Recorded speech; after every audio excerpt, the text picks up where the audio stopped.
नमस्कार दोस्तों। आप सभी लोग देख रहे हैं कि फ्रांस जल रहा है। फ्रांस में आग लगाई जा रही है, लूटपाट हो रही है, लोगों को पीटा जा रहा है, गाड़ियां जलाई जा रही हैं, सार्वजनिक संपत्ति को, सरकारी संपत्ति को क्षति पहुंचाई जा रही है। एक बिल्कुल संपन्न देश में जब ऐसा होता है तो हमें बड़ी हैरानी होती है कि ऐसा क्या हो गया। ऐसा क्या हो गया कि फ्रांस सीरिया, इराक और अफगानिस्तान की तरह बन चुका है। तो मैं आपको इसकी पृष्ठभूमि समझा देता हूं थोड़ी सी 2 मिनट के लिए। फ्रांस में कुछ दिन पहले आपको पता ही है कि एक लड़का जो अल्जीरिया के ओरिजिन का है, निहाल नाम का, वो जा रहा था, डिलीवरी बॉय का काम करता था। पुलिस ने उसे रोका क्योंकि उसने ट्रैफिक नियमों का उल्लंघन किया था। पुलिस ने उसे रोका लेकिन वो रुका नहीं। उसे कागज दिखाने के लिए बाद में रोका गया, फिर भी नहीं रुका और बाद में गाड़ी भगा के निकल गया। जब वो गाड़ी भगा के निकल गया तो फ्रांस की जो पुलिस वहाँ पे तैनात थी, उन्होंने उस पर गोली चला दी और गोली उन्होंने पाँव के ऊपर टारगेट किया, लेकिन वो गोली उसके सीने में लगी और उसकी मौत हो गई। अब ये अल्जीरियन कौन है? ये अल्जीरियन वो लोग हैं जो कभी शरणार्थी बनकर फ्रांस में आए थे और शरणार्थी बनकर इन्हें यहाँ पे लाया गया था। शरणार्थी बनाकर इन्हें अल्जीरिया से यहाँ पे लाया गया था। कुछ जो है ऐसी स्थितियों से आए थे जहाँ पे बड़े बुरे हाल थे तो तब आए थे, या कुछ जो लोग हैं उन्हें फ्रांस उस समय लेके आया था जब जो है फ्रांस को ज़रूरत थी सस्ते कामगारों की, सस्ते मजदूरों की। लेकिन अब ये लोग जो है शरणार्थी कम और फ्रांस के लिए बोझ ज़्यादा बन गए हैं। इस लड़के की मौत के बाद इतना तूफान मचा पूरे के पूरे फ्रांस में कि जगह जगह आगजनी हो रही है, जगह जगह जो है आग लगाई जा रही है फ्रांस में। हालांकि फ्रांस में ये पहले भी हो चुका है, एक बार पहले भी फ्रांस में ऐसी दिक्कत आ चुकी है और इमरजेंसी लगानी पड़ी थी। जिस समय ये सारे हालात हो रहे थे उसमें फ्रांस के राष्ट्रपति जो है बाहर दौरे पे थे, उन्हें एकदम से वापिस आना पड़ा और अब वो बैठकों पे बैठकें ले रहे हैं कि हम इमरजेंसी लगाएं या ना लगाएं। सोचिए कि संपन्न देश में शरणार्थी कितना बुरा हाल कर सकते हैं और हम अपने भारत में शरणार्थियों को लेने के लिए आतुर पड़े हैं। बहुत सारा मुस्लिम समाज है जो कहता है रोहिंग्या मुसलमानों को भी ले लो, फलानों को भी ले लो, ढमकानों को भी ले लो।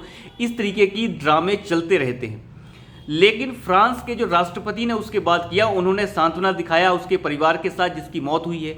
उन्होंने ये भी कहा कि ऐसा नहीं होना चाहिए था। ऐसा होने के बाद वहाँ का पुलिस प्रशासन जो है सड़कों पर उतर गया है। वहाँ के पुलिस प्रशासन के पास एक अधिकार है कि वो यूनियन बना सकते हैं और इस वजह से वहाँ का पुलिस पूरा का पूरा जो डिपार्टमेंट है रोड पे आ गया है, सड़कों पे उतर गया है कि अगर आपने हमें कानून के हिसाब से काम करने ही नहीं देना है तो फिर हमारी ज़रूरत क्या है? अगर आपने नियमों का उल्लंघन ही करवाना है तो फिर हमारी ज़रूरत क्या है? तो आप अंदाज़ा लगाइए, फ्रांस जल रहा है और सूडो लिबरल जितने भी हमारे लेफ्ट लिबरल बिरादरी है, सारी लिबरल बिरादरी जो है चुप बैठी हुई है, शांत बैठी हुई है और फ्रांस कोई एक्शन लेने को तैयार नहीं है। जिस समय एक्शन होना चाहिए एक्शन लिया नहीं जा रहा। तो डोनाल्ड ट्रंप की वो बात याद आती है। डोनाल्ड ट्रंप ने कहा था फ्रांस और ये जितने यूरोपियन देश हैं ये खत्म होने की कगार पे हैं, शरणार्थियों को बाहर निकालिए।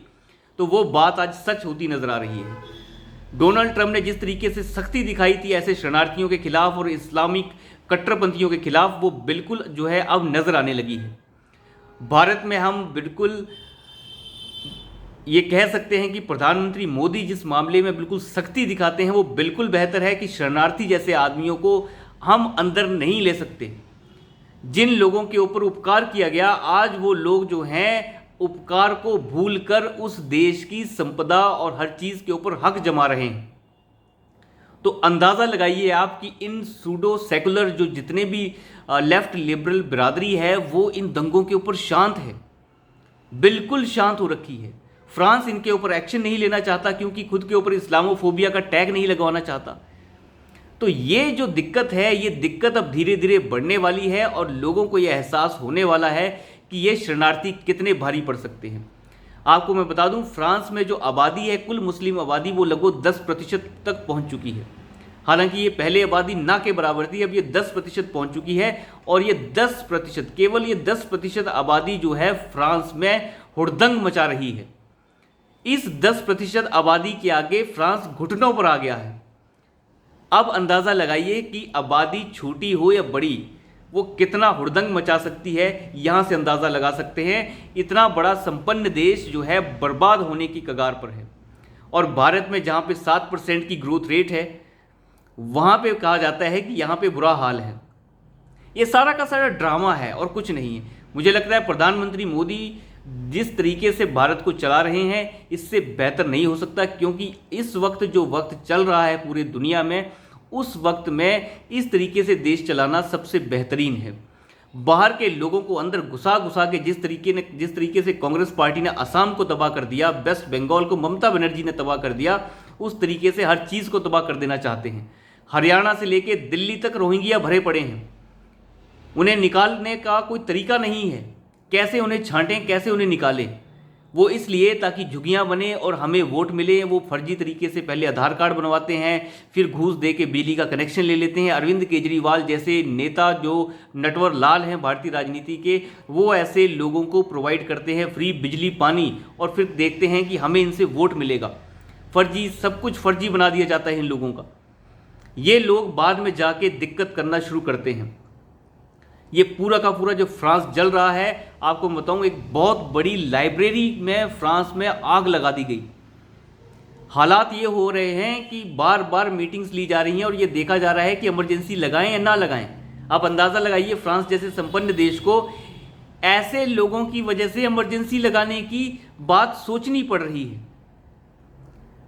तो किस तरीके के ये देश हैं जो ये टैकल नहीं कर पा रहे हैं, और इन्होंने अगर टैकल नहीं किया तो आने वाले वक्त में ये लोग बर्बाद हो जाएंगे।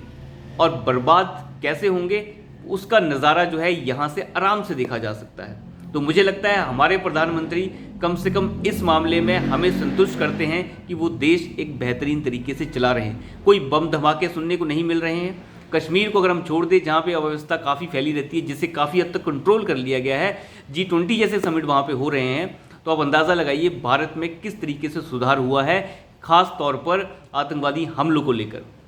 तो अभी के लिए इतना ही, धन्यवाद।